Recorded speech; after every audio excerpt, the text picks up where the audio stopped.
All right, friends, let's go ahead and begin. We'll have more who come, but we have a full agenda and a beautiful day out, and I appreciate you all spending some time with us today.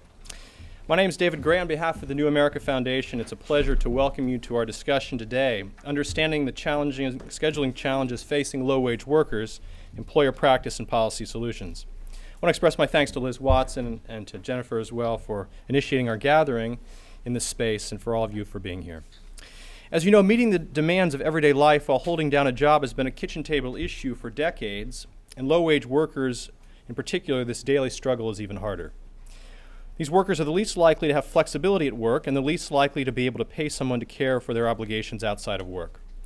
And so the question arises of what kind of workplace flexibility and what types of flexible work arrangements do low-wage workers need?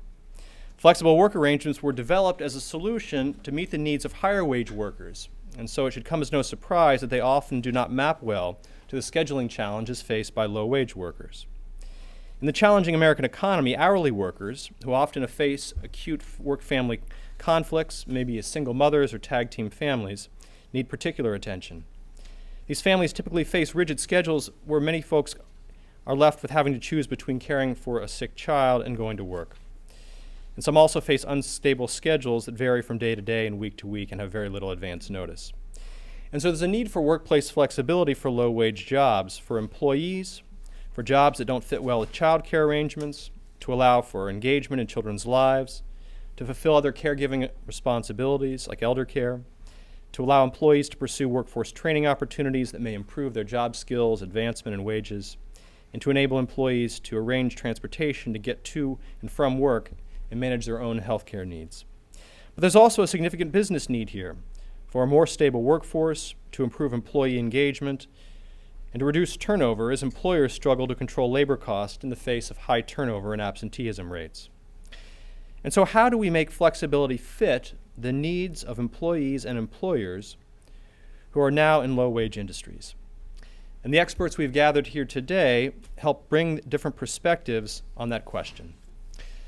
Elizabeth Watson, formerly of Workplace Flexibility 2010, and Jennifer Swanberg of the University of Kentucky and the Institute on Workplace Innovation will be discussing their report, which is available outside, and I commend to you, Flexible Workplace Solutions for Low-Wage Hourly Workers, a framework for a national conversation. The report dives into the research to illuminate the different types of scheduling problems these workers face.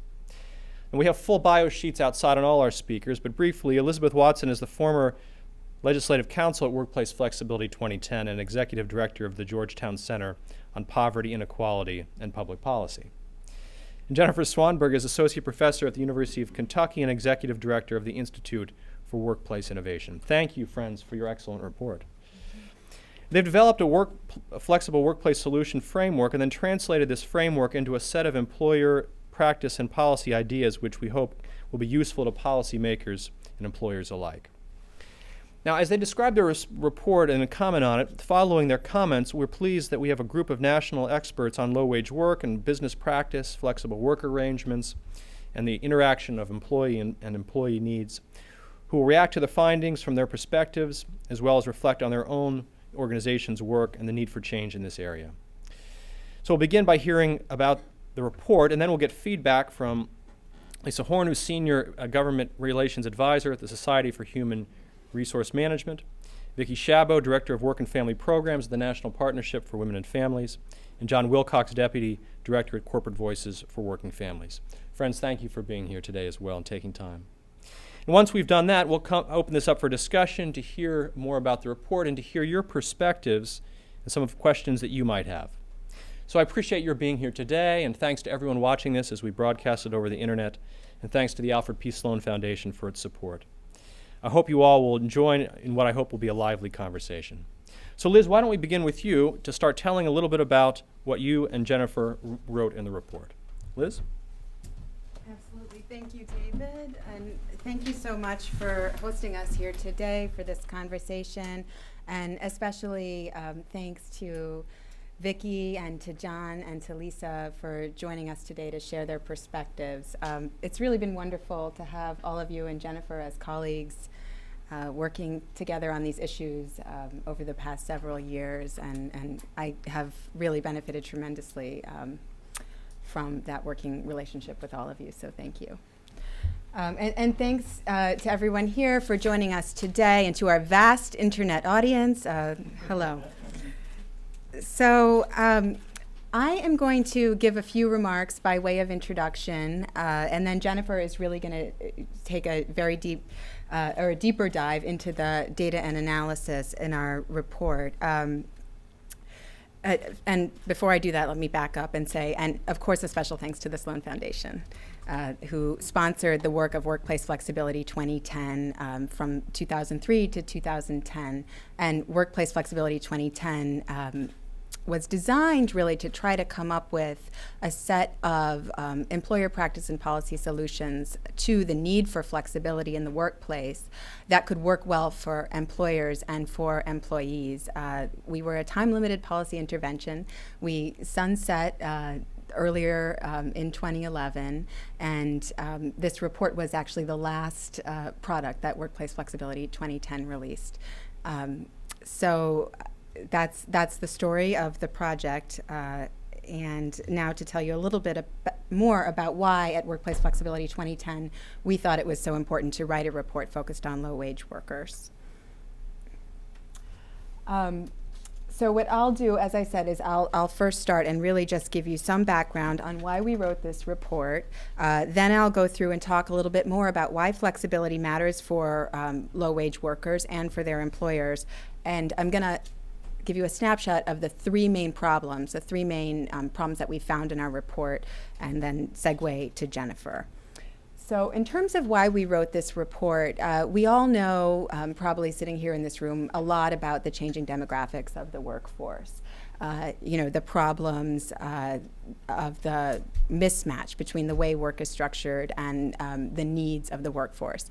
We have increasingly dual earner families. Women are now approximately half of the workforce. We have a great number of single parents. We have many people who are older, and there are a lot of caregiving obligations. These problems are the same. Many of these problems are the same for low-wage workers, but these problems are often felt even more acutely by low-wage workers. For example, for low-wage workers, when we think about caregiving issues, they obviously have many fewer resources than higher-wage workers to pay for stable childcare. So low-wage workers are often putting together informal care arrangements. Many times they're dealing with schedules that are set with only a few days' notice, and then trying to cobble together these informal care arrangements, which, because the caregivers have their own work-life issues, may often fall through. Low-wage workers are more likely than other workers to have significant health problems and children with health problems, and these certainly give rise to real need for flexibility. Another issue that comes up for low-wage workers that's a little bit different than for other workers is transportation. So for low-wage workers, many often live very far from where they work, where the jobs are. And so they may be using, often it's an unreliable vehicle, a car, to get to work that may be breaking down, et cetera. Or they may be trying to rely to a lesser extent on public transportation, which might not be available to get to work. So those are some very significant problems that intersect with some of the scheduling challenges we'll talk about today.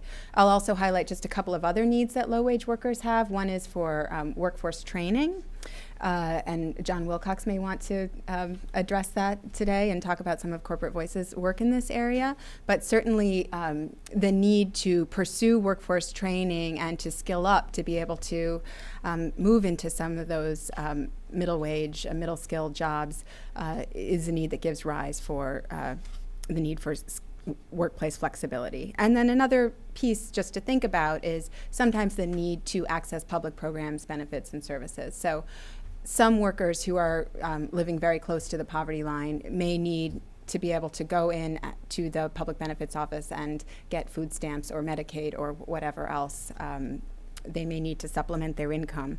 And certainly having a schedule that allows them to do so can be very, very important. So we know that workplace flexibility really matters for low-wage workers to help ease some of this strain. And of course, for employers, the strain is often felt in a different way in terms of turnover resulting from employees who leave because they don't have schedules that work, or because they're missing a lot of work because their schedules, they can't keep the schedules that they're assigned. In terms of employee engagement not being what it could be when employees have access to flexibility. And in terms of absenteeism, that is a problem for employers when employees have schedules they can't keep. So certainly we know that workplace flexibility can ease some of the strain for workers and also for their employers.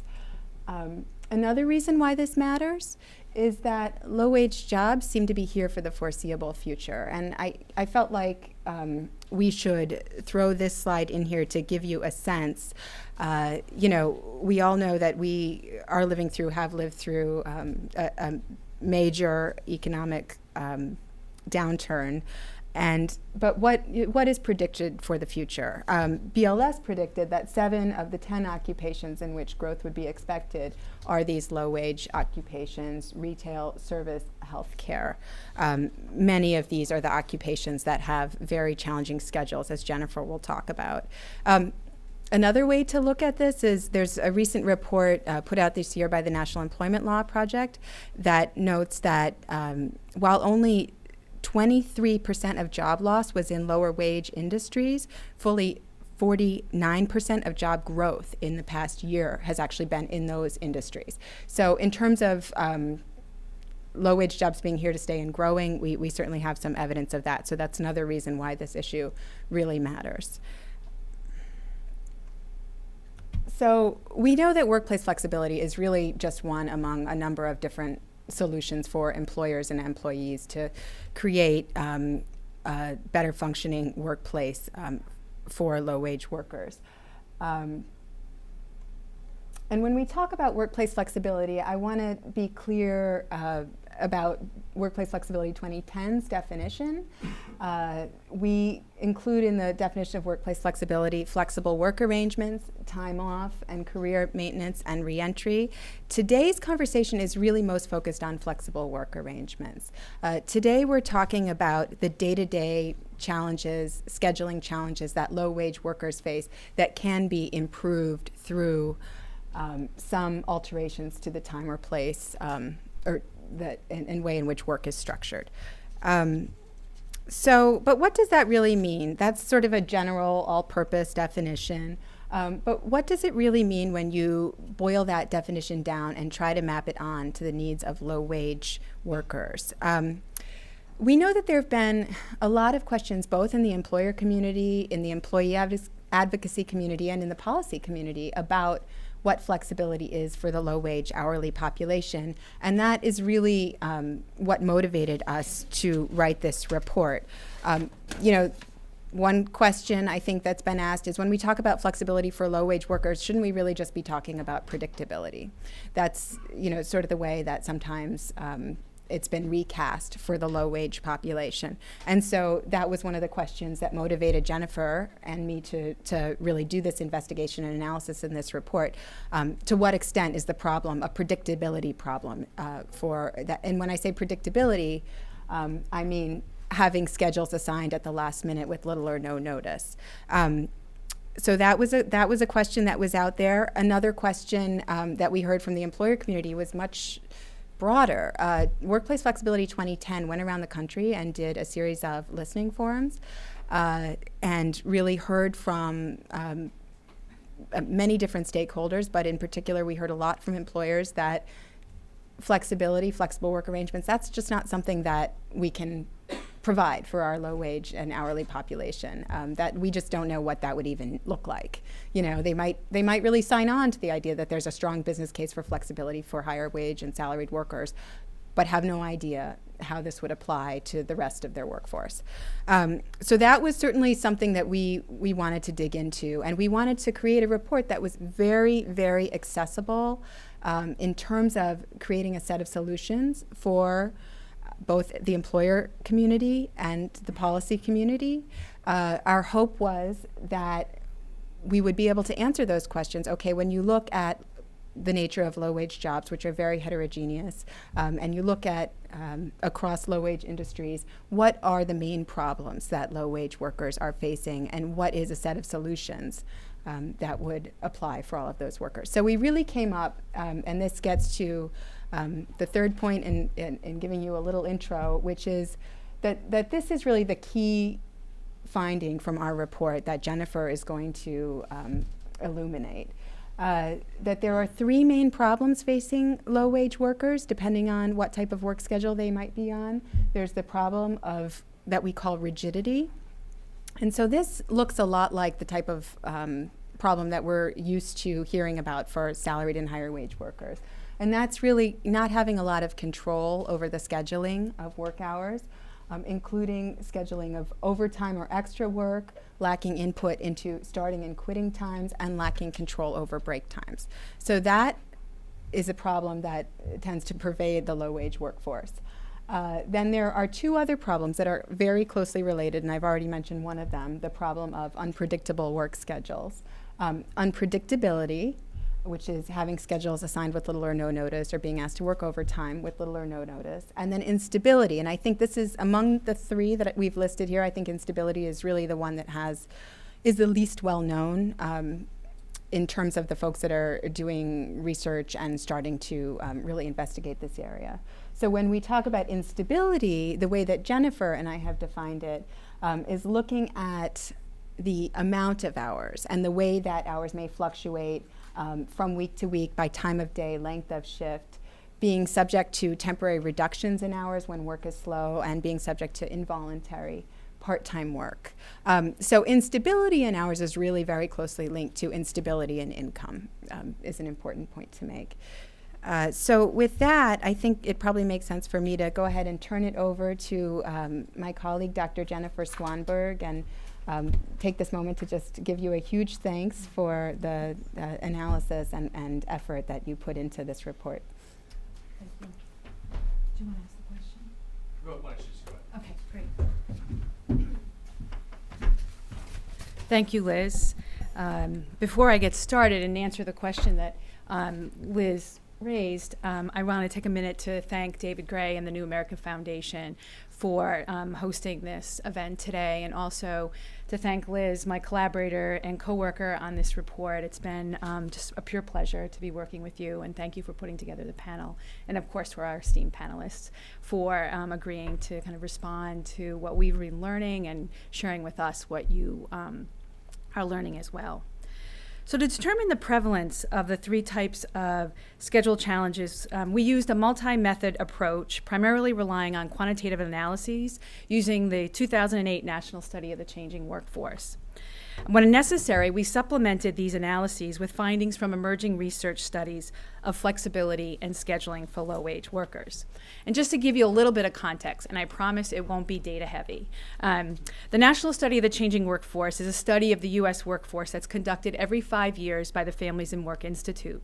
The data is one of the only sets The data is one of the only ones that systematically examines the quality of workers' lives both on and off the job, and includes questions that would allow us to determine the scope of some of these problems that Liz identified. In this report, we defined low-wage workers using a social inclusion perspective. And I know there's lots of definitions on low-wage work. We opted to go with the social inclusion perspective. And this perspective defines low-wage workers as earning 2/3 or less than the median wage for men. The definition is much broader than the poverty line and tries to encompass all of those who are earning below the majority of the American workers. In 2008, low wage was $15.41. And as you see here, our analyses indicate that 24%, or 1 in 4 workers in the U.S., is an hourly low-wage worker. Okay. Our report adds to the body of research on flexibility among low-wage workers by recognizing that the characteristics of low-wage jobs vary widely. We aim to illuminate these differences and then explore how scheduling challenges may play out given these varied characteristics of low-wage jobs. One way in which low-wage jobs are different is that some require working standard hours while others require working non-standard hours. So here you see the definitions. Standard hours are your routine Monday through Friday daytime schedules. Examples of these hourly jobs might be your office receptionist at a financial firm or a law office, a physical therapy assistant, or a line worker in an automobile manufacturing plant. Non-standard hours is essentially everything else. And an example of someone working non-standard hours might be your grocery store worker who you seem to see every time you walk into the grocery store, kind of giving you a sense that their schedule's always changing. Or a phlebotomist who's working at the local hospital in the evenings. Or even a worker in a manufacturing plant whose schedule changes sometimes from week to week. Okay, what we learned is that about half of low-wage hourly workers are employed in jobs that require standard hours, and half that require non-standard hours. And I should note that we recognize that sometimes people in standard hourly jobs will sometimes work an occasional night and weekend. We weren't able to kind of get to fully understand the scope of that because of the data, the limitations of the data. So kind of diving further into the data, what we wanted to understand is workers also are employed full-time and part-time. And here what we see is that the majority of workers in jobs that require standard hours are full-time, 86%. Whereas those with non-standard hours are more equally distributed between full-time and part-time, with 56% being full-time and about 43% part-time. And even a deeper dive into those individuals who are working non-standard hours, what we wanted to do is among workers in non-standard hours, we see that almost half, whether part-time or full-time, work days. Okay, so this means that no matter what day they work, they're working a daytime schedule. Okay, and the remaining of the workers work regular evening, nights, rotating or variable shifts. I think another important takeaway from this slide is that between a quarter and a third of low-wage hourly workers are working shifts that are constantly changing. So next you might wonder what kind of industries are workers, low-wage hourly workers employed in. Here we see that the top 3 industries reliant on workers in low-wage jobs are medical, retail, and manufacturing. However, the proportion within each industry varies by standard and non-standard worker hours. As you see here, a higher proportion of workers with non-standard hours are employed in retail, while a higher proportion of workers with standard hours are employed in manufacturing jobs. The wages are kind of the highest for workers in manufacturing jobs and the lowest in retail jobs. The top 3 occupations for workers in standard jobs that require standard hours are medical services, administrative support, and service-related jobs. And for those in non-standard hours is service, production, and sales. So to recap for a minute, what we've learned is that 1 in 4 workers in the United States are working in low-wage hourly jobs. Half of these are employed in standard jobs, in jobs that require standard hours, and the other half non-standard hours. The majority of workers in standard hour jobs are full-time, while there's an equal distribution between full-time and part-time among those who are employed in jobs with non-standard hours. So the next question becomes, who are these low-wage workers? What are the characteristics of individuals who are employed in these types of jobs? And here we see that low-wage workers are likely to be in their mid-40s, white, and female. About a third of the workers have children less than 18, and about half live with a partner. We see that about 10% work in unions, or work in organizations that are union affiliated. Workers with non-standard hours are more likely to work in small organizations, while those working standard hours are more likely to work in medium size. And finally, we learned that about 1 in 4 low-wage hourly workers who are part-time are currently enrolled in school or taking classes. So as I mentioned earlier, our report adds to the current research on flexibility in low-wage work by determining the prevalence of the scheduling challenges across these different jobs. So next what I want to do is kind of is share with you the prevalence of the 3 types of scheduling problems that Liz identified. Okay, rigidity, unpredictability scheduling, and instability. And as Liz mentioned, there are 3 primary types of rigid scheduling practices: having little or no control over scheduling of hours, being unable to choose starting and quitting times, and being unable to decide when to take breaks. Here you see workers employed full-time in routine Monday through Friday day jobs have the least control over their hours, followed by full-time workers in non-standard jobs.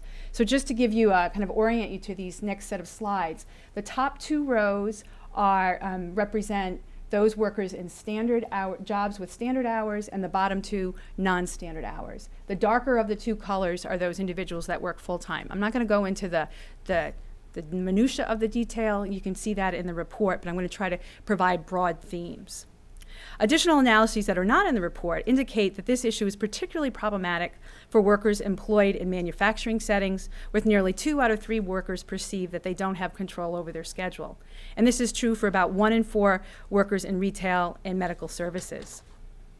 The second issue, the second measure of rigidity, unable to choose starting and quitting time, is a challenge for workers across both standard and across jobs with both standard and non-standard hours, with full-time workers having less control over their starting and quitting times in comparison to part-time workers. And what we found is that this is equally problematic across the 3 top industries: medical services, retail, and manufacturing. We also learned that among those who don't have the ability to choose their starting and quitting times, a substantial percentages wish they could, between 2/3 and 3/4. Okay?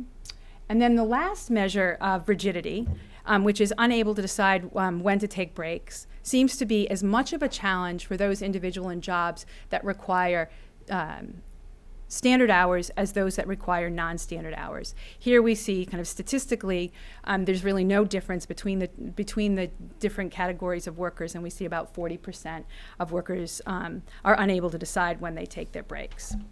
So if you think about this, how this might play out, I mean, those of us who have to call, at any point, call your physician, call your child care provider, that's not a problem. But for these workers, not having any control over when you take your break has kind of major ramifications in terms of the ability to manage work and family.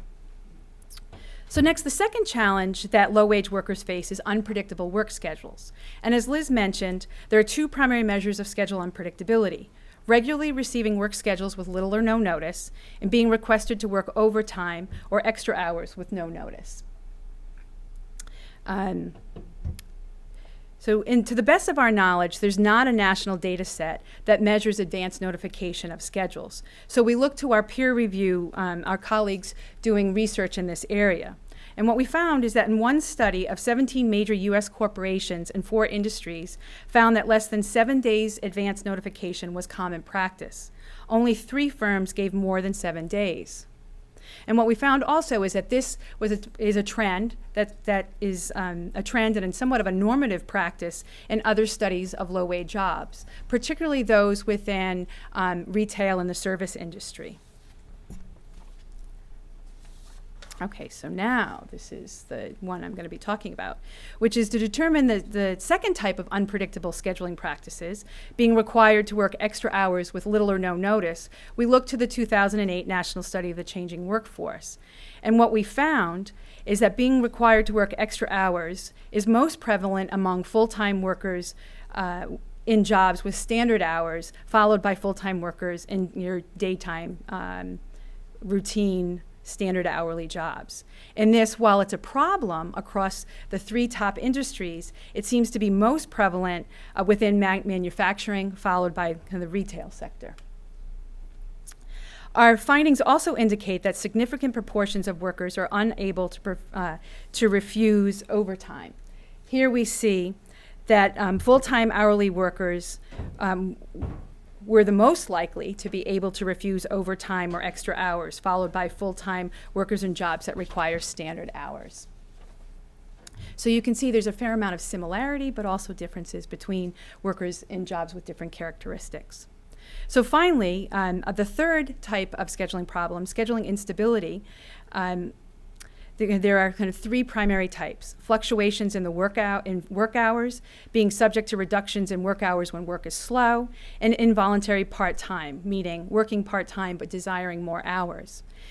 Then currently, there are no national studies that measure the prevalence of work hour fluctuations. So again, we look to the peer review research. From one study of a national retail firm that we learned that over half of workers had their shift change from week to week, while the days stayed the same. So what this suggests is that they know what day they're going to work, they just don't know when during that day they may work. In the same study, we found that about 2/3 of low-wage workers had shifts and the number of hours and the timing of the hours change from week to week. Okay. The second measure of instability, reduction of work hours when work is slow, appears to be most problematic for part-time workers. And it's a common practice in both manufacturing and retail. And finally, the third type of scheduling, involuntary part-time work,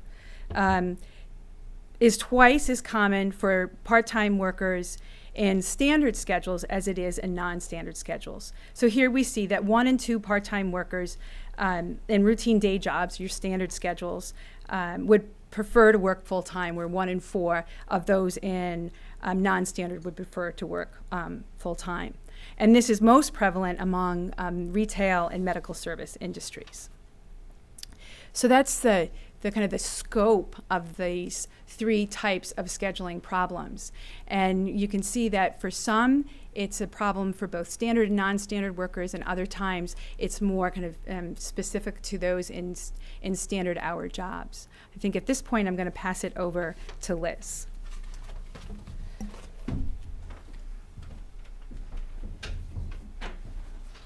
Okay, thank you, Jennifer.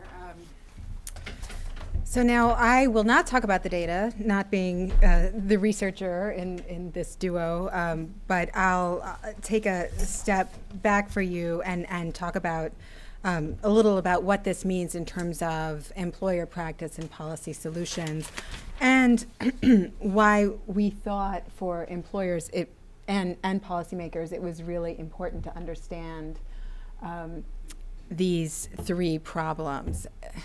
Look, the fact is that it's a complex issue and we can't do anything about that, so I know, it is hard to wrap your head around.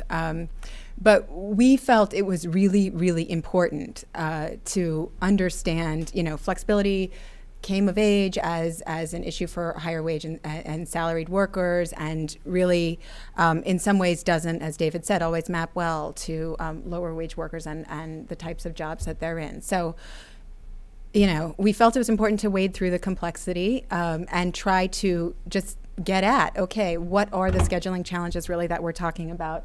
And we came up with those three, the problems of rigidity, unpredictability, and instability as really being the main ones. In this, you know what, Jennifer, your head. Yep. If you sit there, we'll probably be good. I didn't mean to knock you off the stage. But in terms of the problems, I know this is hard to read and will cause a lot of squinting, but if you look at it in the report, on page 23, this will really give you just a very clear and simple breakdown of what we're talking about. So what we did is we tried to come up with a set of solutions. We tried to group the employer solutions that are already out there, because there's a lot of very innovative and interesting things happening on the ground. It's certainly not the norm across the workforce to have flexibility for low-wage hourly workers, but some employers are doing very interesting things. So what we tried to do is group the solutions so that they matched each of the problems that we're talking about. So the problem of rigidity, we came up with a set of solutions, identified a set of solutions, which allowed workers to have more meaningful input into their work schedules. So to have schedule preferences taken into account, to really have more scheduling choice. In terms of unpredictability, we grouped a set of solutions, and in terms of instability, the same.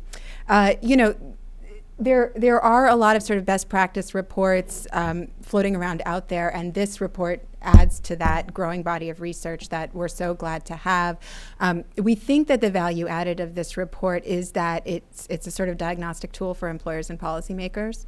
So, you know, an employer can really look across the workforce and say, you know, which of these problems are really at issue for my workforce, and then come up with a set of off-the-shelf solutions. So for each of the solutions that we identify here in this bullet list, if you would be so kind as to actually read our report, you'll see that, and I encourage all of you to do that, you'll see that we identify particular employers for nearly each solution that have put this into practice. So we want this to be a very accessible roadmap for those that are interested in making changes in their workplace.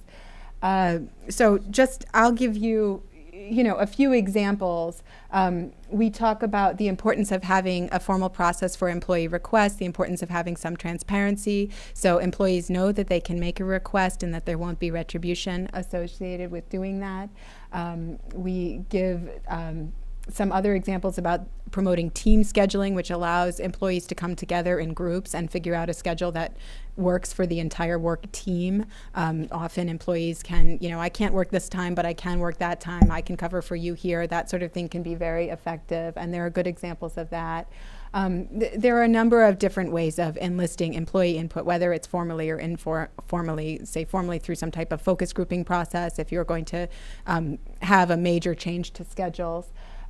We talk about shift swapping. We talk about cross-training. Cross-training is sort of a new kid on the block in this discussion to some extent, but really having employees able to cover a number of different jobs. If you think about in the restaurant industry, if an employee is able to work as a host and as a server, and maybe, doing something in the back, that might mean that the employee can actually get more hours, having more stability, but also be able to cover shifts for coworkers when the coworkers are out.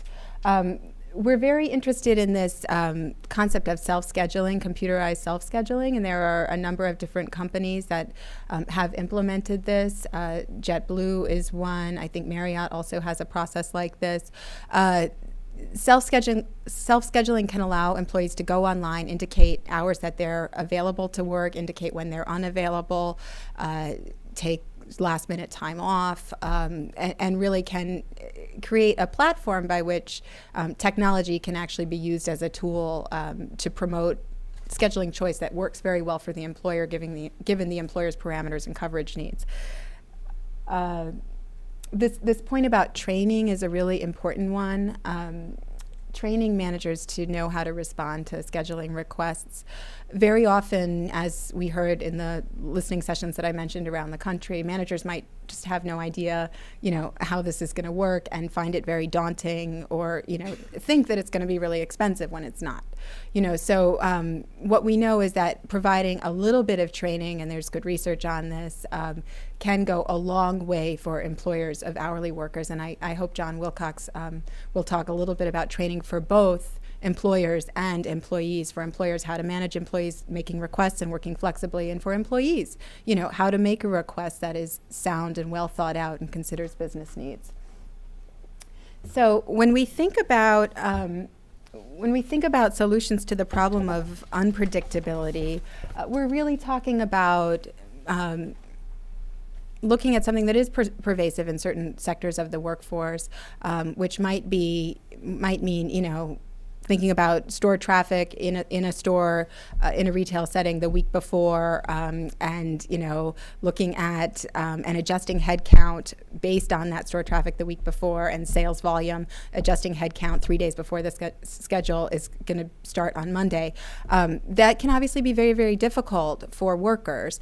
Susan Lambert and Julia Henley out of the University of Chicago are doing some interesting new research in an intervention style study, which is actually in retail, and has shown that a good amount of maybe 70 to 80% of schedules can actually be planned in advance, even given that there is some fluctuation around store traffic, et cetera. So they've gotten a particular retailer in Chicago to actually back up, and instead of giving 1 week notice, they're giving a month's notice. And the early returns from that study are that it's really worked well for the employer and also eased work-life strain for the employees. Thinking about the issue of instability and how we can provide more stability to employers.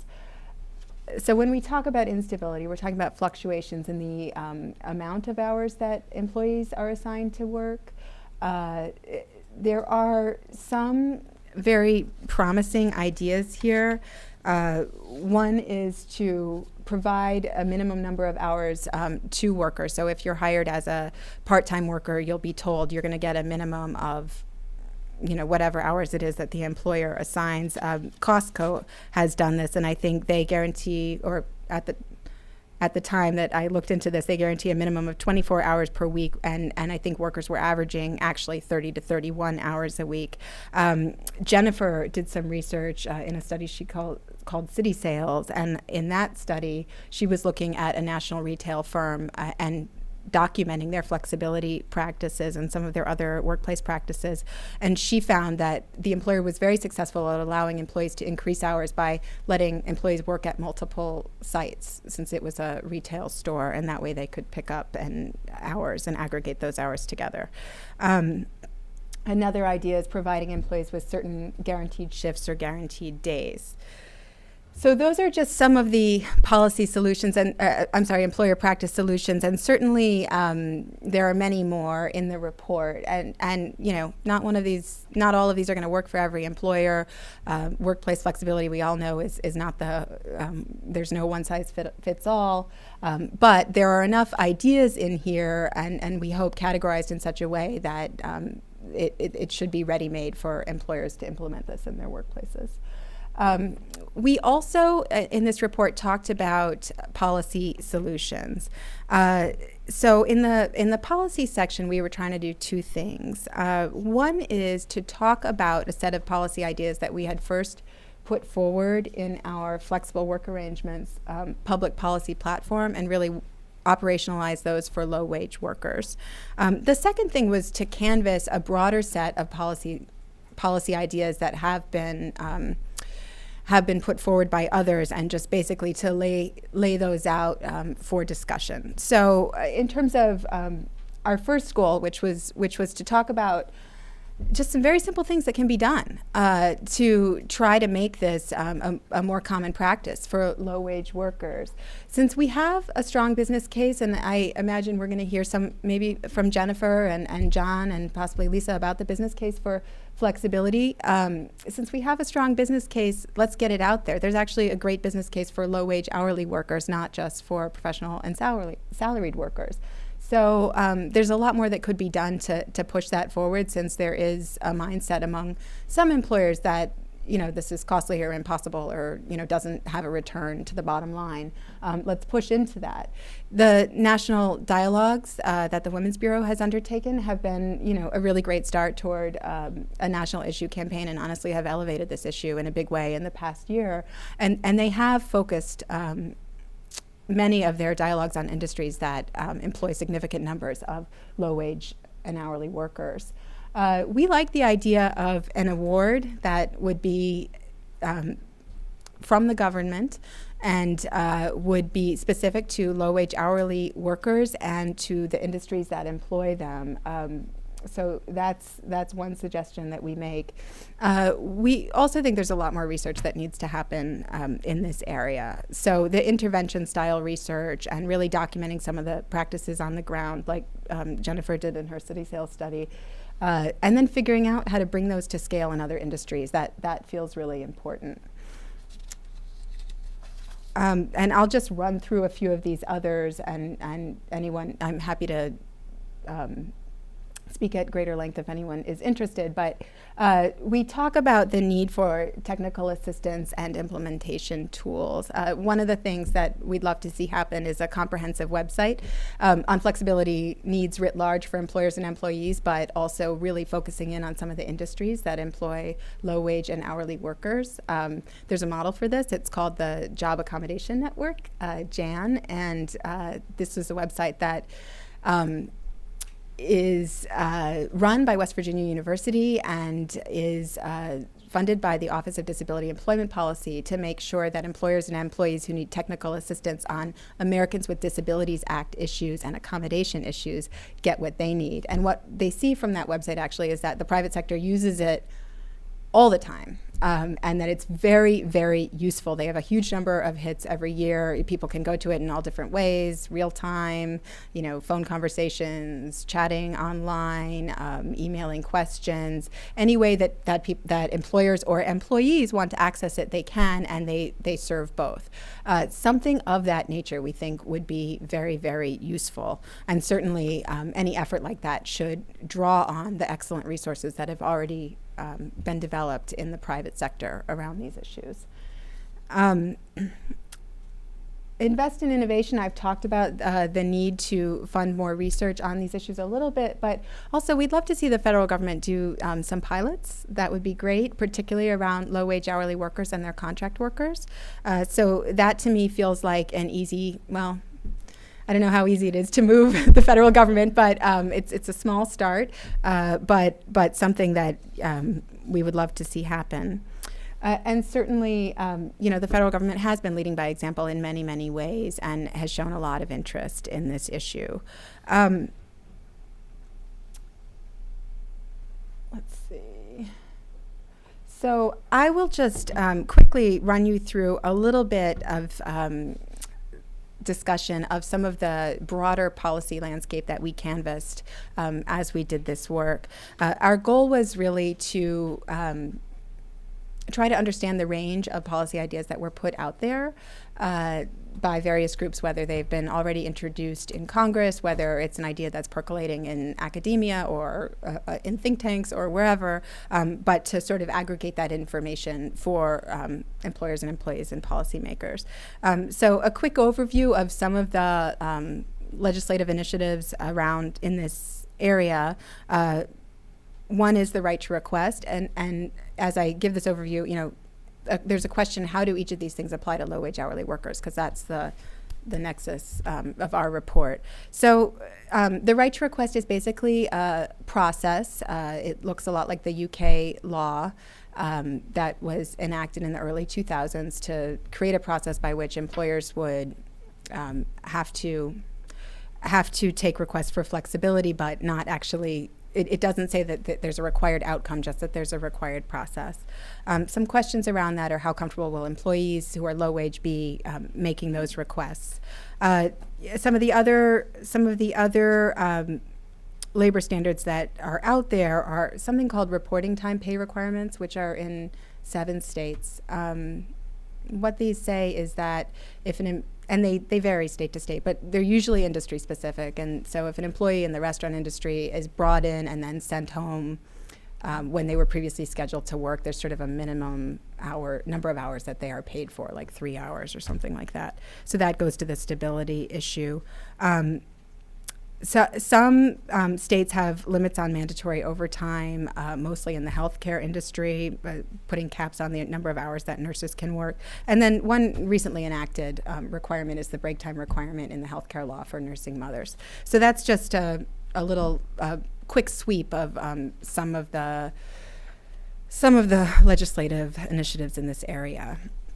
So with that, I'd like to turn it back to Jennifer, and Jennifer's going to quickly talk a little bit in a little more detail. We've talked a lot about the needs of low-wage workers for flexibility, but then to understand, is there a business case for low-wage workers? The answer is yes, and what is it? And then we'll really look forward to hearing from our panel.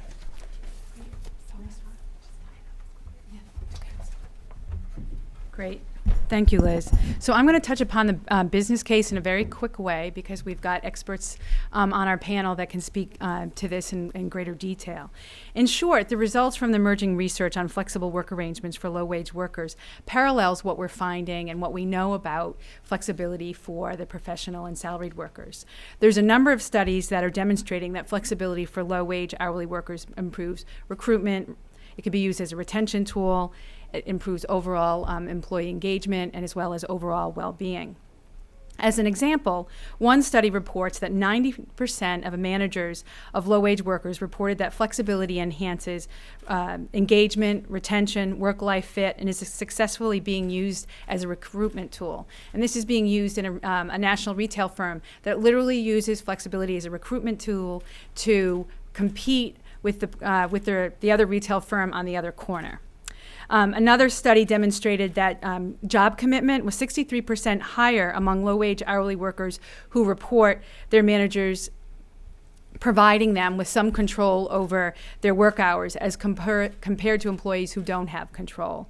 And then finally, in an analysis that I've recently done with the city sales data that looked at close to 1,500 full-time hourly workers, we were able to demonstrate a very clear connection between access to flexibility and employee engagement. And in this particular analysis, flexibility looked at whether or not they have control over the number of hours they work and whether or not they were able to have control into their schedule. And what's interesting about this particular study is that the relationship between having access to having control over their hours was directly related to engagement through the relationship with the supervisor. So that further underscores what Liz was talking about the importance of training line supervisors on how to manage flexibility, because I think, as our panelists will show, oftentimes these supervisors do not receive any kind of training, and this is particularly important given the business case. And I think at this point we're going to turn it over to our panelists. David Gray, and then our panelists. Great. Terrific. Thank you. Thanks, Jennifer. And thanks, Liz. And I'll invite John and Vicki and Lisa to come on up. Yeah, and have an opportunity to respond and answer a few questions, and we'll open it up quickly for your dialogue as well. As they're seated, I wanted to turn to John first, and just to think, really I'll just ask a two-part question, thinking about technical assistance and thinking about the business case. John, as you listen to Jennifer and Liz talk in particular about the business case, I'd be interested in your thoughts if you had anything to add. I know one of the things Corporate Voices has thought about is the business case for flexibility, and just to see if you had anything to add to what they shared. And then secondly, in particular thinking about technical assistance, another interest I know of Corporate Voices, and you have resources in this space, and what you think of the idea of technical assistance for managers and employees as it deals with the business case that's been discussed. Well, I think where we sit at Corporate Voices, and first let me say thanks for this wonderful report. We think, and we've gotten some good feedback from our partner companies, that this is a useful addition to the dialogue, and it takes us in a positive place. Where we think about workplace flexibility is almost entirely from the business perspective. Does it work for business? And from that perspective, the critical thing about workplace flexibility is that it is a management practice. It has, for it to work, it has to be implemented as not as an accommodation, not as a reward for good behavior or for whoever happened to have caught the eye of the manager recently, but as a core part of the company or the unit's operating procedures. So from that perspective, manager training and worker training is critical. It simply won't work without it. If you draw an analogy, take a look at the revolution in manufacturing. There have actually been a couple of successive ones. One, though, is just-in-time manufacturing. You've probably heard of it, sometimes called the Toyota method. It took what was previously the standard American model, which was warehouses full of half-assembled parts, and turned it into a process in which there's a continuous evaluation of the need for new parts at different points in an assembly process. The bottom line for the business is that you make a lot more money that way, and you're much more responsible both to your suppliers and your customers. Implementing that, though, required everybody from the top managerial level down to the lowest level employee to assimilate the lessons of just-in-time manufacturing and implement them in their jobs on a not just daily but hourly basis. And flexibility in many ways is the same thing. It only works if everybody gets it and everybody's on board. So training isn't just important; it's critical, and the enterprise just won't work without it. One thing about the business, second thing about the business case, which struck me while listening this morning and reading the report, is that for business, there's a bunch of unexplored avenues that are natural questions for business leaders. One is productivity. What's the impact of workplace flexibility on the productivity of the enterprise?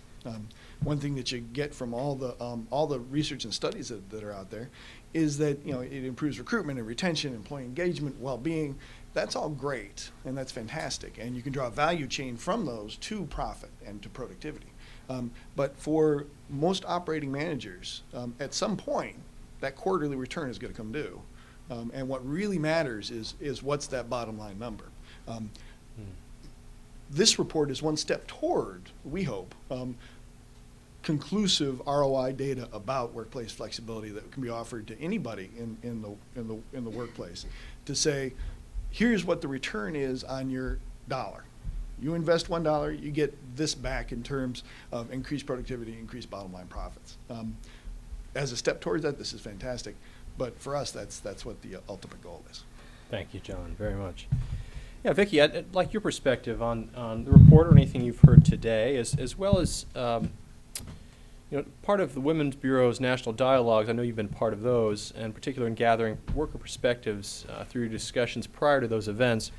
So the question sort of arises is what are you hearing out there? Is it resonating with what Liz and Jennifer have described and talked about in their report? And are there concrete examples of how some of the problems that we've heard from employers and employees resonate with your work and any broader consequences for policy?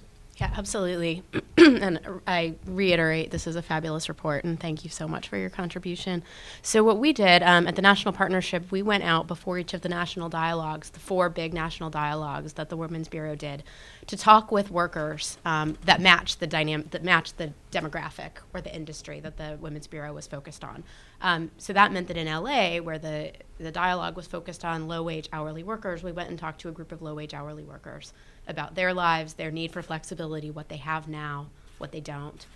We also talked to low-wage workers as part of our other groups that we did in Chicago. We did interviews in Chicago and Milwaukee with manufacturing workers, and interviews in Dallas, a focus group in Dallas, with small business employees. And what we saw was tremendously consistent with the key findings of the report.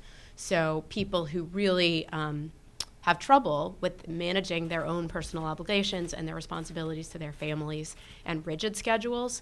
So, for example, in LA, we spoke with a woman who had to be at work exactly at 8 o'clock and was penalized if she wasn't there at 8 o'clock. So she relied on her 20-year-old son, who works the night shift, and her 19-year-old daughter, who I think was at a community college, to get her 5-year-old son to school.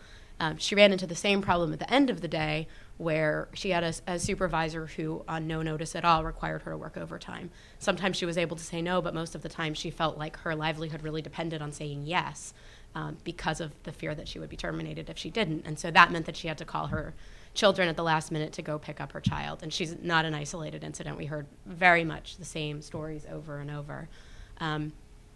So certainly the rigidity, needing to be on a set schedule, the inability to refuse overtime without feeling like if I turn this down now, I'm not going to have a job tomorrow. We heard a couple of people in the manufacturing context talk about the strain that put on their relationships at home. So one gentleman who drove an hour every day to get to work needed to be there at 7 a.m., so left his house usually by 5:30 to be there on time. Sometimes he ran into traffic and he would get 2 demerit points for being late every time he was late. And he said that between that and childcare problems that would just crop up like everybody who has children have, he had been at his job for 7 years, and every single year he ran up against the possibility of termination because he had accrued enough points just because of Chicago traffic and childcare for being late. And he had otherwise had stellar performance reviews, so his only problem was the need to be there at 7 a.m., and there was no flexibility with that. He also had mandatory overtime shifts, and so described the effect on his family when he would leave home sometimes at 2 a.m. for an earlier start time, and not get home until 5:30 p.m. and the strain that put on his marriage and on his kids. We also had somebody say, well, yes, they give me a choice about overtime, but that's not really a choice when you have people lined up for your jobs. One really interesting thing is in the manufacturing industry, there are all these temporary workers who are working alongside professional or the salaried or permanent employees of the firm. And the tension there with people who feel like they really need to work overtime and are not able to ask for flexibility, because that means that even if they've been a temporary worker at that job for 2 years, not been hired, they have no chance of coming back the next day, just for that one thing. So we heard a lot about that. We heard a lot about overtime. We heard a lot of people who talked about the unpredictability and the instability that Liz and Jennifer found in the data as well. So people who would get childcare, drive across town, only to show up after having checked an online schedule before they left, to say, oh, actually, I changed your shift. You need to wait for 6 hours and come on to the next shift. And for many people, that's just an impossible thing for them to do. To John's point about the need that this needs to work for everybody, over and over in every single group of people that we talked to, the role of supervisor discretion came up again and again. For some people, this was a good thing because the policies that were in place in their workplaces were not particularly flexible, but their supervisor sort of worked with them to be able to work things out. In some places, the supervisor was actually the problem, and so the workplace policy might be neutral, or other units within their firm, there would be people who had flexibility that these employees envied, but their particular supervisor, was unwilling to accommodate whatever little bit of flexibility they needed to be able to make their lives work. We also heard about the business case, and I think, through these stories, the business case becomes intuitive. People leaving jobs when the economy is good because of the ability to go elsewhere and get flexibility. And when the economy is bad, feeling like they have so many burdens to get to their job that it's just not worth it to show up and have an employer tell them that they are needed that day when they've already incurred childcare expenses and already incurred transportation expenses. So, everybody said, especially those who had some flexible experiences and some not, that the access to flexibility made them want to work harder. It made them want to stick with the job that they had and grow with that company. And for others, where they just felt every day like they were in such jeopardy and so unable to ask for what they needed, it really was demoralizing, and they felt like, why should they give back if they weren't really getting anything other than the barest minimum wage paycheck in return? So. Right. Vicki, thank you very much. Lisa, let me turn to you for a second, an opportunity to respond to anything you've heard or read as well. But I know SHRM has had a real interest in workplace flexibility, and I'd be interested if you could talk about that and what you've heard from your members and your interest in what you're leading in this area, some of the challenges or opportunities in helping to retain workers or helping low-wage workers, and in what ways is flexibility important to your members and employers? In the report they talk about incentives and awards and technical assistance. Are those ideas helpful from the perspective of employers as you see it? And what else can be done to encourage flexibility or to help low-wage workers? I don't know, David. I think that's too many questions. I know. Look at the buzzer. Well, thank you, David, and thank you for the report, ladies. It is definitely contributing to the ongoing dialogue on this important subject. And as you alluded to, David, workplace flexibility is a strategic priority for SHRM, or the Society for Human Resource Management, and our 250,000 human resource professional members. I think what kind of helps bring this into perspective is perhaps a survey that we did last year in 2010. We commissioned it with the Economist Intelligence Unit, in which we went out to global C-suite executives and asked them, what do you think are the two biggest HR challenges that you see over the next 10 years? And those two top challenges that the HR or global C-suite executives identified were retaining and rewarding the best people and attracting the best people to the organization. So now, armed with that information, we then went out to our membership and said, okay, here are the top two challenges identified for those C-suiters that you often report to. What is your best tactic for addressing those challenges? And the majority of respondents, 58%, said providing flexibility to balance work and life was the overwhelming response. And what I note is interesting about that is providing flexibility came in higher higher than providing a more robust total rewards package, which ultimately means more compensation. So whenever a CFO or another member of the C-suite or an HR exec hears that something is more important to employees than money, their ears perk up. And I just think that that's really important to highlight. What that told us at SHRM as an organization is that our members need more robust information on workplace flexibility so that they can implement many of the solutions that you identified. I learned a long time ago from a very smart woman at the Sloan Foundation, Kathleen Christensen, who said, it's really not that that employers don't want to implement workplace flexibility. It really comes down to a poverty of the imagination. And I think that's so key. What our members are telling us is that they needed more information, resources, how to go about, one, making the business case to their management about the need for flexibility and what are its bottom line implications. And then also, what is the plethora of flexible work arrangements that are out there? How do I do the analysis of my workforce to see what would work best for them? Et cetera. So this led us earlier this year to engage in a strategic partnership with the Families and Work Institute, which Dr. Swanberg alluded to in her research. They are the organization that does the national study of the changing workforce.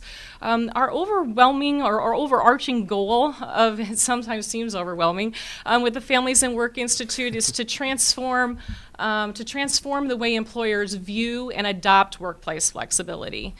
We think we have a unique opportunity with this partnership to move this issue into more organizations, to get more employees, especially low-wage workers, access to flexibility by taking their research, as the kind of the premier think tank on work and family issues out there, and merging it or marrying it with our network of over 600 local chapters to really embed the idea of flexibility at the local level, not only within the community but also within organizations, and again, to move to increase access to flexibility.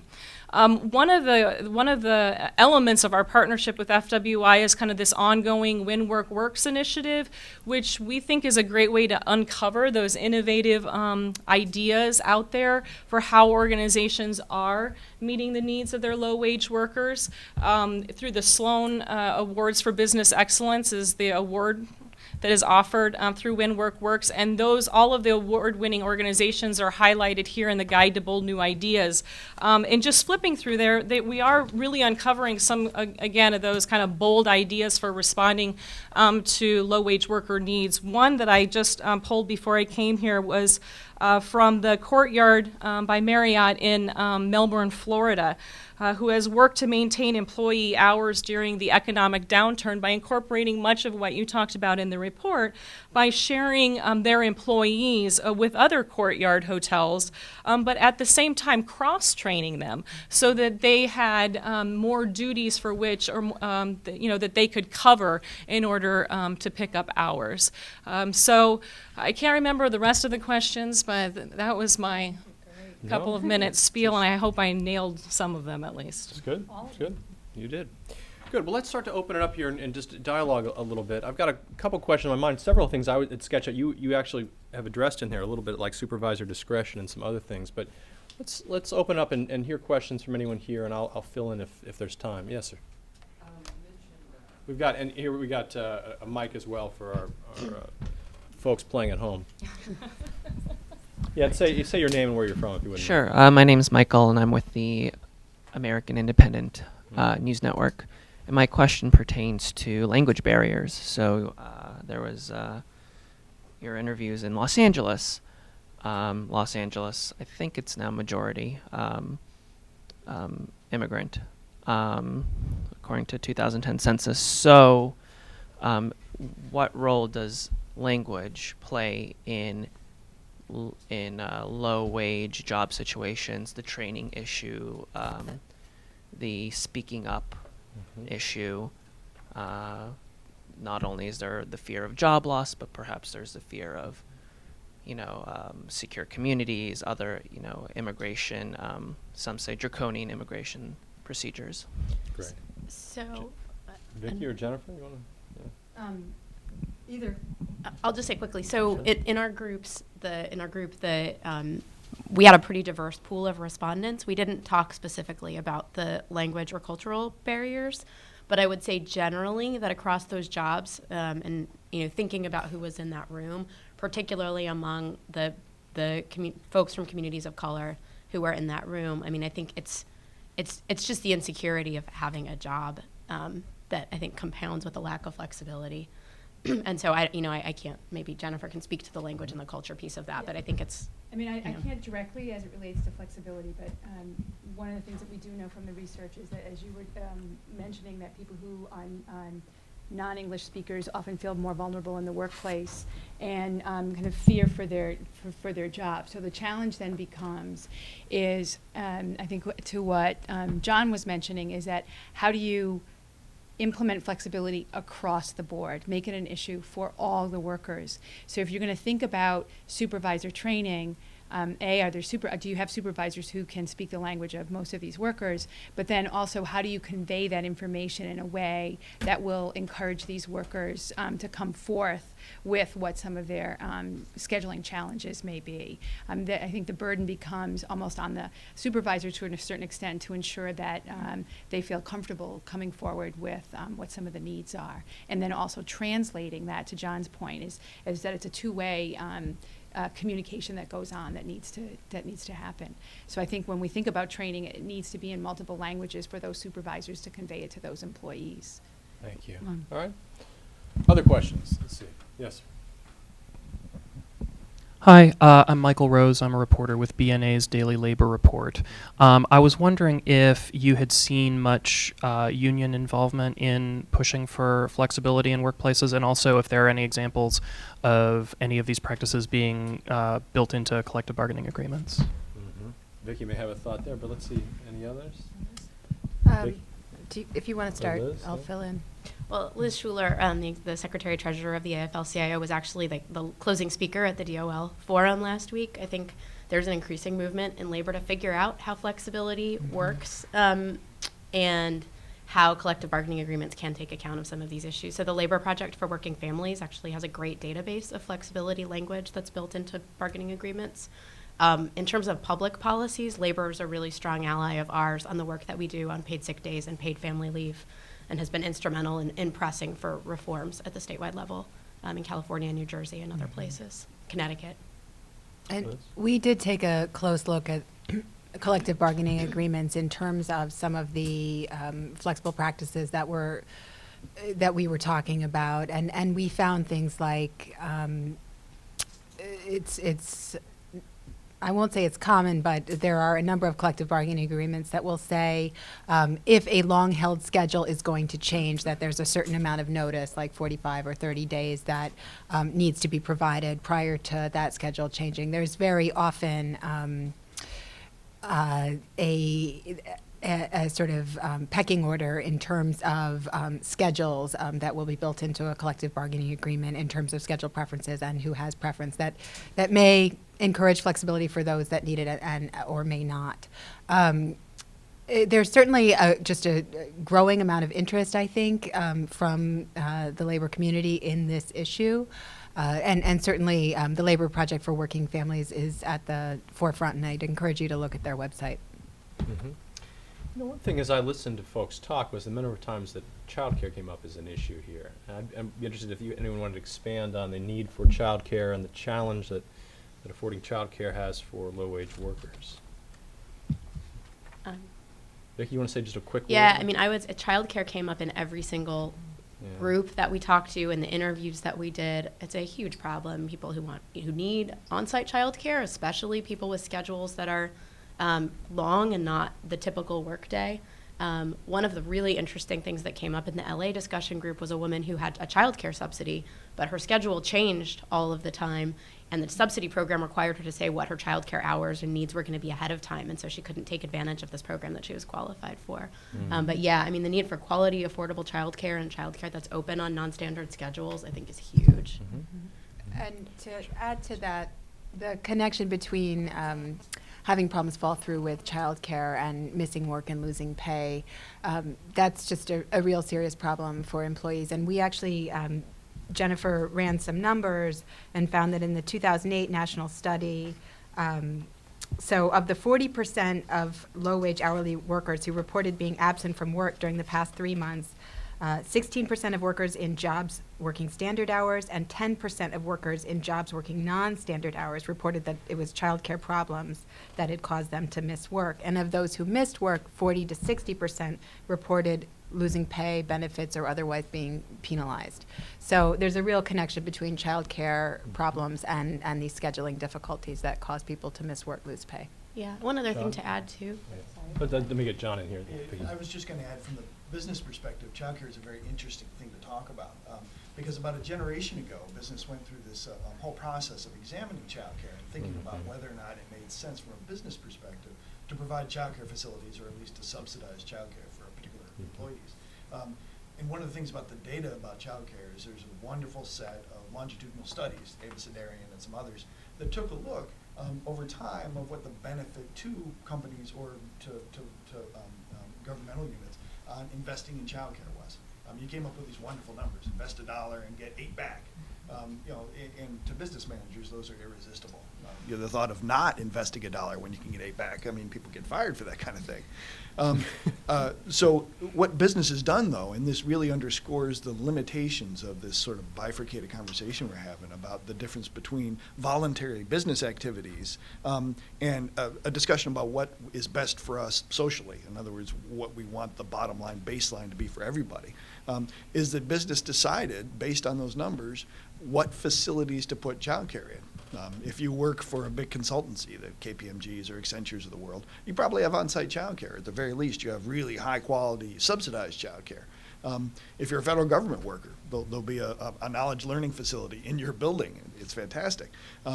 If you work for a retail or a low-wage manufacturing firm, you don't have any childcare. And the anecdotes that you've just heard are absolutely true and are echoed around the country. So really, as we think about workplace flexibility and developing concrete ROIs for it, I think a critical question we have to consider is, well, how far will those ROIs take the business community in independently deciding we're going to implement workplace flexibility no matter what? Because the historical example of childcare tends to tell us that there's only so far that they're going to be willing to go. It will provide guidance for that distance, but beyond that, it's going to take a broader agreement on what the minimum level of flexibility we think is reasonable for every worker in the country to have. That is fascinating. I asked the question in part because we're doing an event 2 weeks from today on childcare here, and the link is strong for me. But that is a very interesting piece about the motivation, but also the limits to it. I haven't thought about that. Any other? Yes, sir.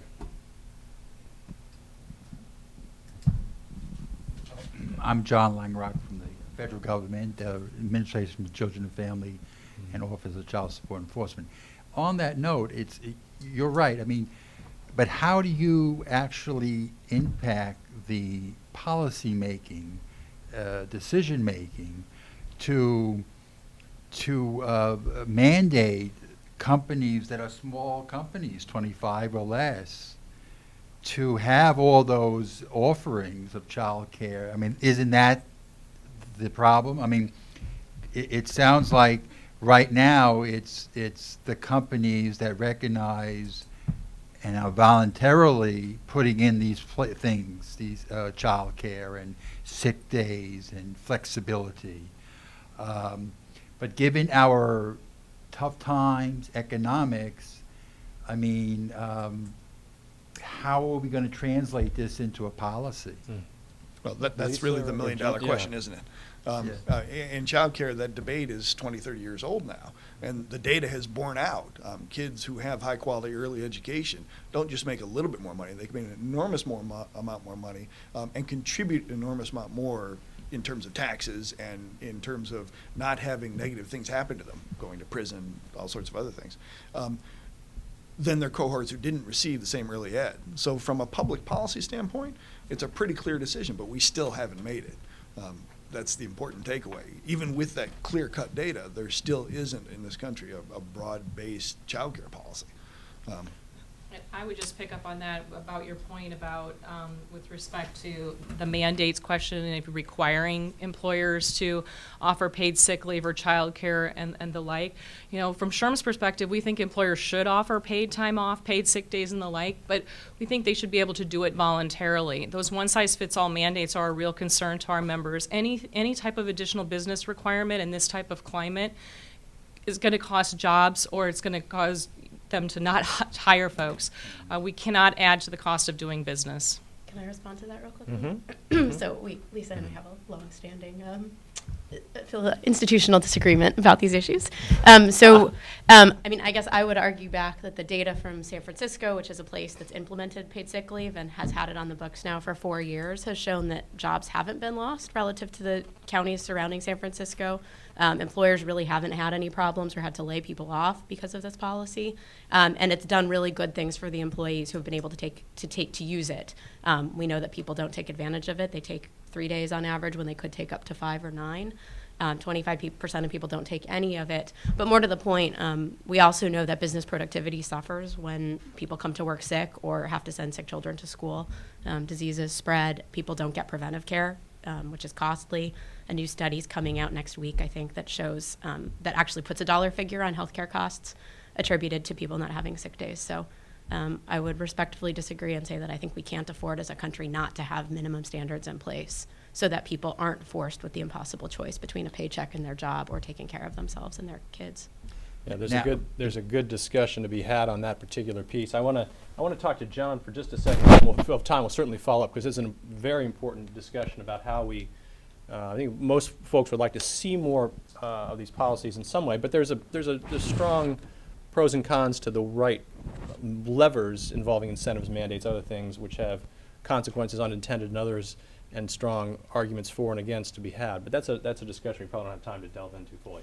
John, can you talk about worker training? I'm very interested in low-wage workers and the workplace flexibility in order for a low-wage worker to have training in order to move up the scale. Could you say a moment about that? Be happy to. Two data points for you on that subject. The first is that almost all lower wage workers who want to go to school, beyond high school, any kind of post-secondary training or credentials, almost all lower wage workers who want to do that have to work at the same time. They simply don't have the resources and get access to the education otherwise. And they don't have the support structures to fall back on to do something else.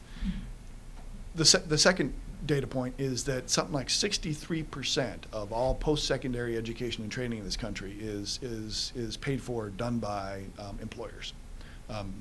That's something like triple the amount that's spent on four-year colleges, to put that in perspective. So there is a ton of training that's going on. There is a ton of training of lower wage workers that's going on. It is disjointed, though, is probably the best way to describe it on a national basis. There aren't clear pathways that exist across industries, even within industries, across employers, to make that education either uniform or portable or particularly easily accessible in lots of circumstances.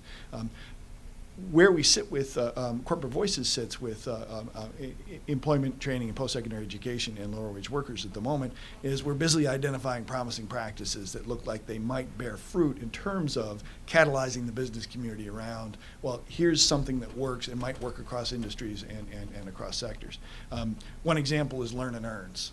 Learn and Earns are models in which employers sponsor training platforms, tracks at local education institutions, usually community colleges, although it can be four-year institutions as well. Frequently, the employees will work part-time at the employer and then go to school part-time. And critically, the employer not only works hand-in-hand with the educational institution to make sure that the training reflects the employer's needs, but it also makes sure that the training is relevant to the employee's job. And that really goes two ways. It's a greater payoff for the employer, but it also contextualizes the learning for the lower wage employee. And there's a lot of data out there that says that the more contextual you can make that learning, the more likely it is to stick, and the more likely it is that they are to actually achieve the credentials, which have such a large long-term payoff in terms of their life outcomes. Thank you, John.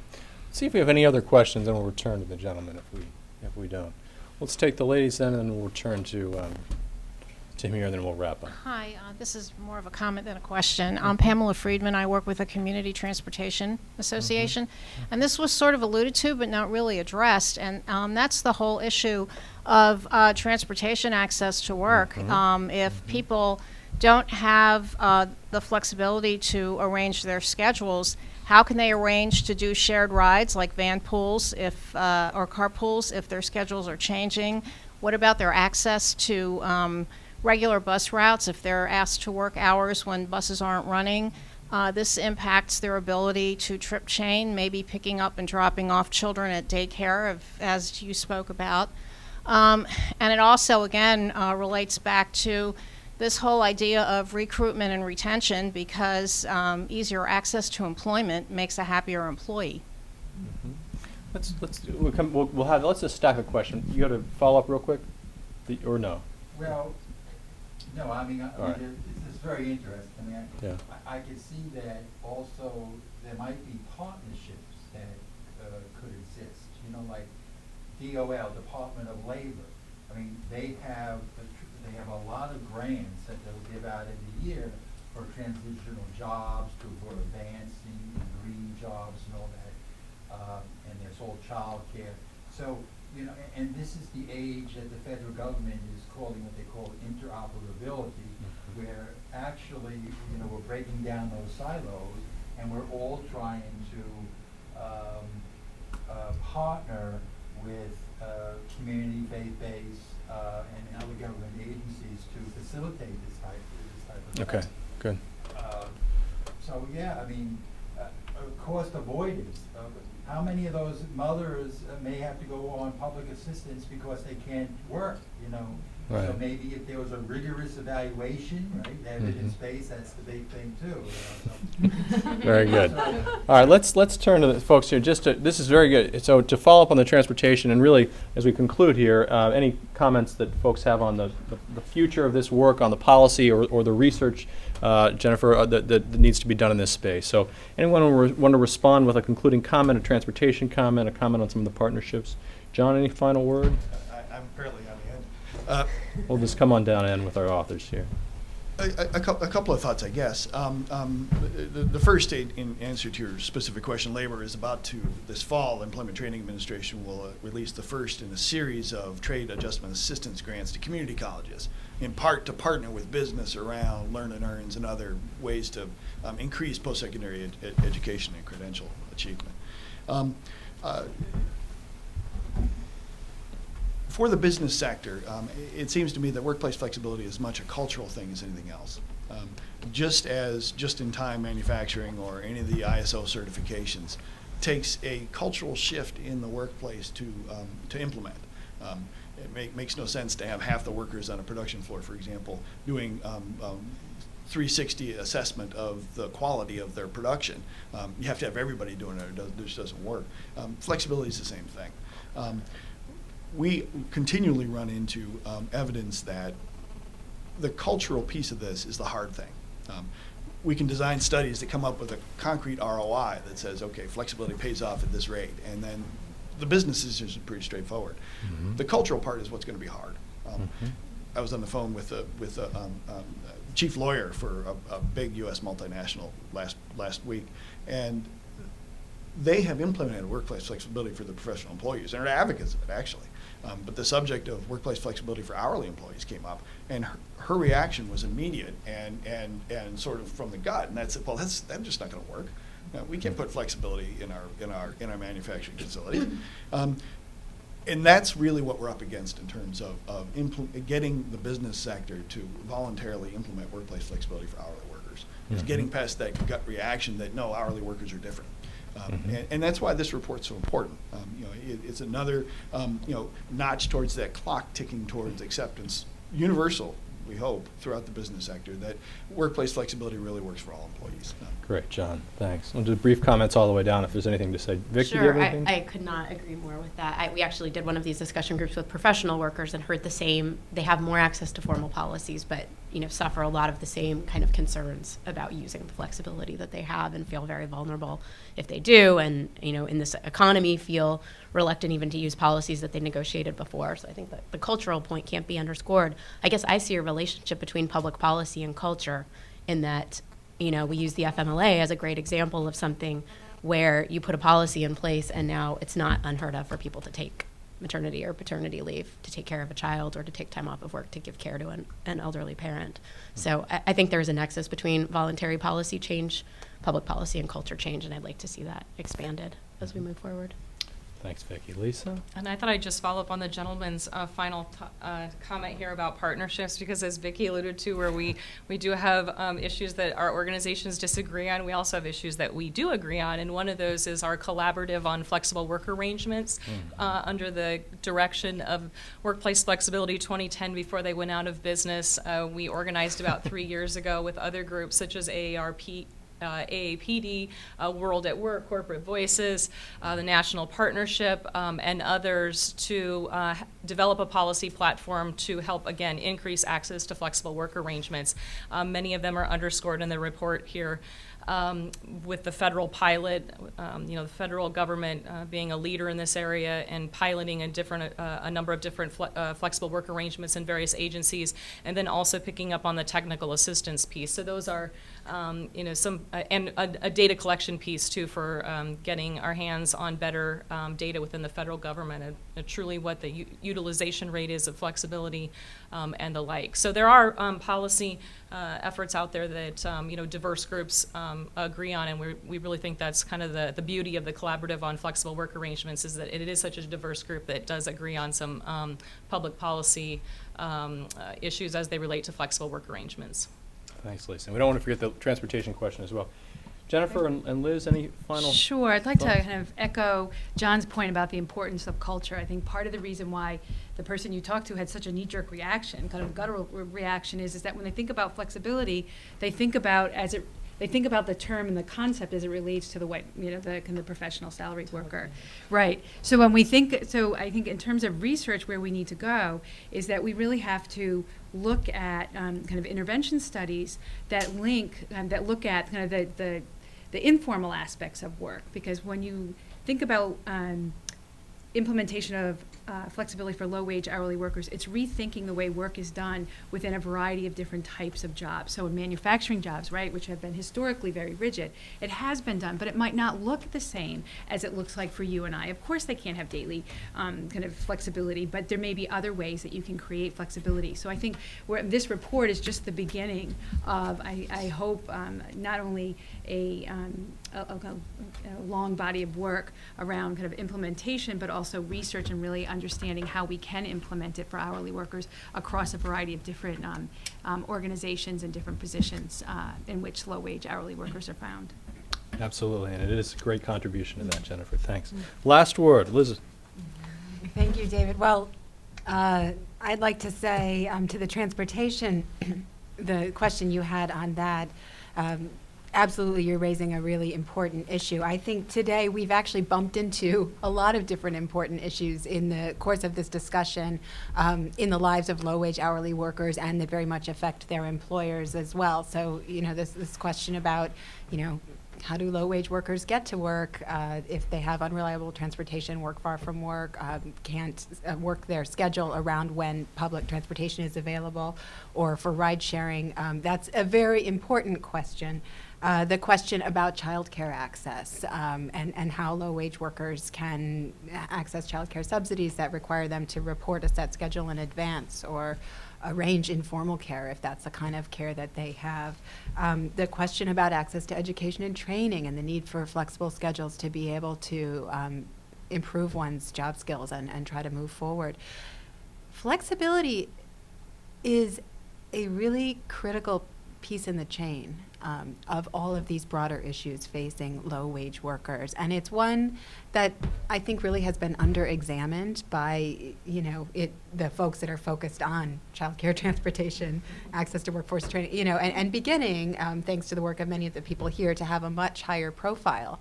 But providing flexibility can really ease the strain of some of these other problems that are facing low-wage workers. And when we talk about research that needs to happen, you know, doing some research to support that and make that case, both in terms of, say, the piece that you said about how this reduces reliance on public benefits, and these other points would be very important.